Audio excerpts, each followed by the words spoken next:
Yes, sir. What's your question? So my question is, how do you select the right doctor? And I've had health insurance for a long time now, but I don't know where to start. Where do I find Do you the right mind doctor? telling me how old are you? You look like very young. Or to give a range. I'm 33. Oh, I'll be 33. 34 in May. Yeah. So you're, a couple of years younger than I am. So, or 3 years. So, this is a very important question. First, if you have your insurance card, call the 1-800 number, okay, and that'll give you a network because there are many different kinds of insurances. There's a HMO model, which is capitated. There's a PPO, preferred provider model, and then there's free insurance of policy that can allow you to see anybody. But what I would recommend is you definitely should get a primary care provider. Now, I wrote a book on the heart, your heart house, an Artisan Approach to Understanding Heart Health, and I made a video on my website like why this is important for people even with healthy hearts, because you are the future, correct? So the analogy I give is, people come to me and let's say, you're driving your car. You get it serviced every 6 months to a year. Yeah, I do. It's over there upstairs getting serviced right Oh, now. it is getting actually. serviced right now. Right now. How ironic That's is why that? I'm here. And that's why you're here at Barnes & Noble. So, why do you not servicing on your heart or on your health? You're assuming that it's okay. you're going to drive, and one day when the brakes fail, then you're going to call 911 because you have the opportunity in this country, which unfortunately most countries don't have. Like the country I come from, in India, don't have a 911 system. Yes. So people just die. And you're fortunate that you live in a country that has a 911 and an emergency response system, which is superbly funded and managed in such a way that you can quickly get to the nearest hospital, and we can give you the And in life-saving. truth, funded by me and you and him because we pay taxes. Correct. Well, that and our insurance premiums perhaps. But Yes. what I'm saying is, our state tax goes to an ambulance, right? I mean, our county taxes go to the ambulance. So I'm not going to get political, but just focusing on the health issue is, why should a young guy like you not have an yearly service just like you do on your car? Because if there is a problem, like there's a screening thing, like we check your blood pressure, we run a cholesterol check on you, we ask you a few questionnaires, we ask you about your family history, we ask you about your lifestyle, and we ask you about whether you smoke or you drink. We ask you unless you bring it, just like unless the Sears guy plugs your car in, he does not have any knowledge of what your car looks like. No, it makes sense. Unless you get into the service line and plug yourself in the service line, which means to a primary care doctor, who's the basic starting point, we won't know how this body is functioning. And so then one day you're gonna be either have a brake fail or the engine collapse or a suspension go bad or a transmission that goes out, and then you'll be there asking us to come in the middle of the night, which is fair, we get paid for it. But why can't we take care of it as a preventative step? I agree. And how many people like me who are paying for health care but not using it? Yes, and There's got to be millions. There has to be, because especially, I'm not very familiar with the politics, but I know there was a mandate with Obamacare that everybody, all business owners have to give their employees an option, or people have to now mandate and get insurance. So you are actually losing on both sides because you have an insurance, and there's once a year free physical. Yes. So I'm hoping that as soon as you pick your car today, you're going to call the number and make an appointment for a yearly check. It's going to cost you $0, because it's going to be less than what you pay at this year's store today. Incidentally, through my health care, I was recently promoted to salary, so I have to pay for it now. But everybody that is on hourly pay where I work, which is at a distribution center, Right. gets free health care. Right. And it's dynamite health care. United Healthcare It's dynamite. free. And I have told this to many people, when I should take my own advice. Use it. Right. It's free. And what I'm saying is just once a year physical. This is important, and that's why I wrote the book. There are two kinds of people out there. there are the followers and the non-followers. Okay, the followers coming into the medical service line, and they think of doctors as God. Doctors are not gods. You know, we work on X amount of information that you're trained for, you're certified in, and by experience we gain knowledge, just like your Sears mechanic is. He's not God, right? Right. He's a mechanic. He's a mechanic. So we are all in a service line in our jobs trained to take care of the problems. So the followers then come in and they say, well, just do everything, and you tell them to do this and this and this. They don't know much, right? If the Sears guy tell you got transmission out here, like, well, I got it checked 6 months ago and there wasn't a problem. Tell me a little bit more detail, right? Right. So, but unfortunately, these followers don't have the knowledge, or don't even understand their health enough. They just take it as an advice and say yes, yes, yes, yes, yes. And that leads to a lot of waste in medicine, Yeah, right? that makes sense. And that's what this book is about, is to empower you. So you understand your heart, you understand how the different parts of the heart work. So then when you go to a heart doctor and he tells you got this problem or that problem, or you got a valve leak, or you got a blockage, or you got a calcium, or you got a plaque, or you got an abnormal EKG, what it all means.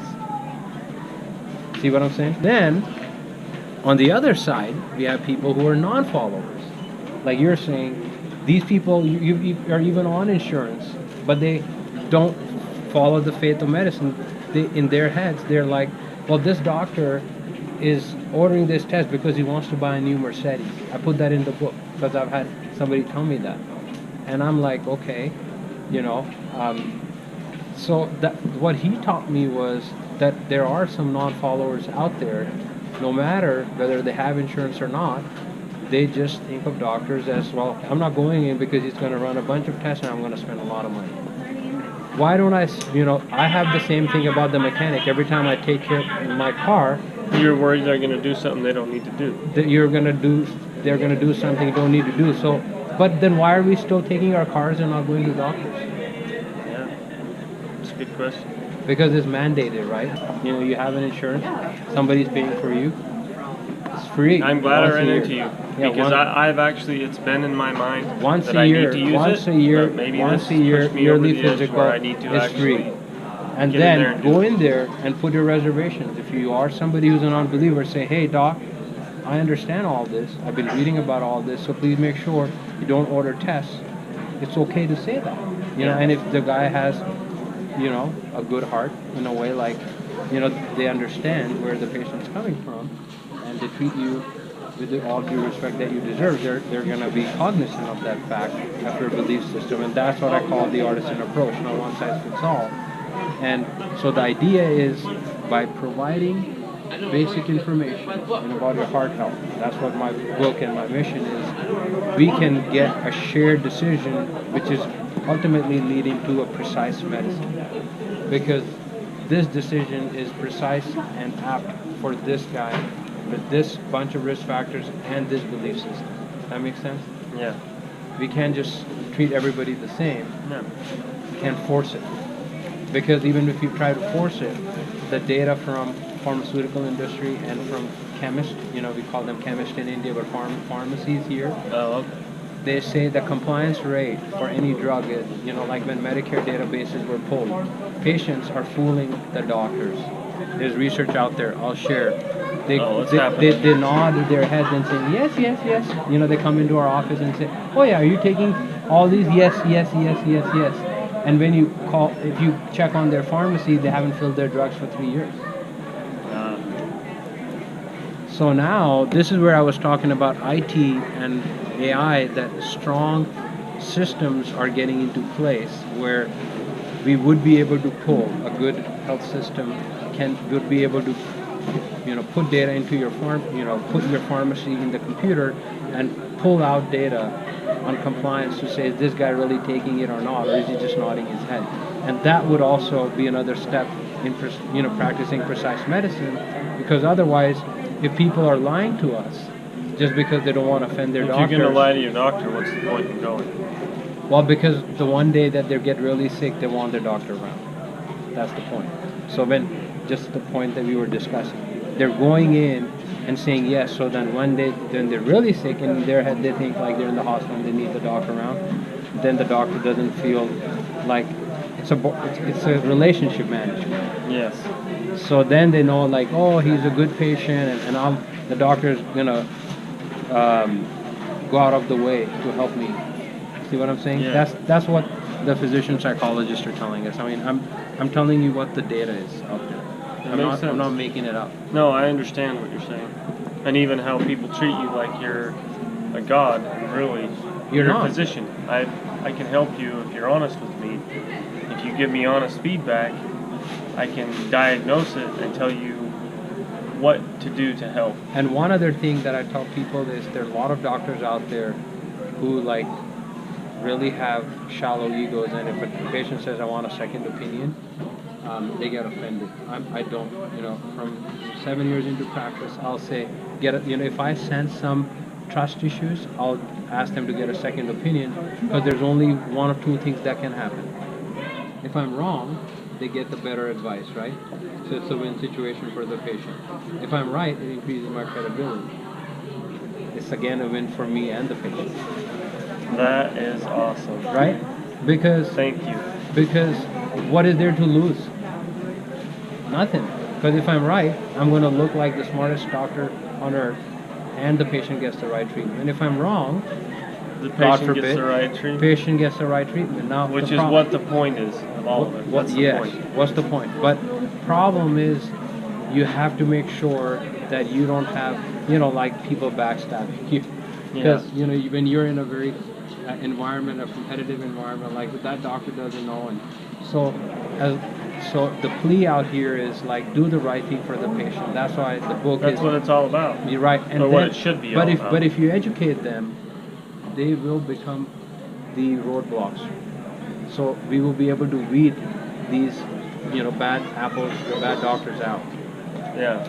See, if I taught you how this service center works, then you would be able to weed out. So you just answered my original question by talking about yourself.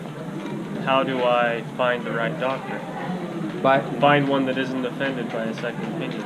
Well, that, and also by empowering yourself with the knowledge a little bit, so you don't go in just blind.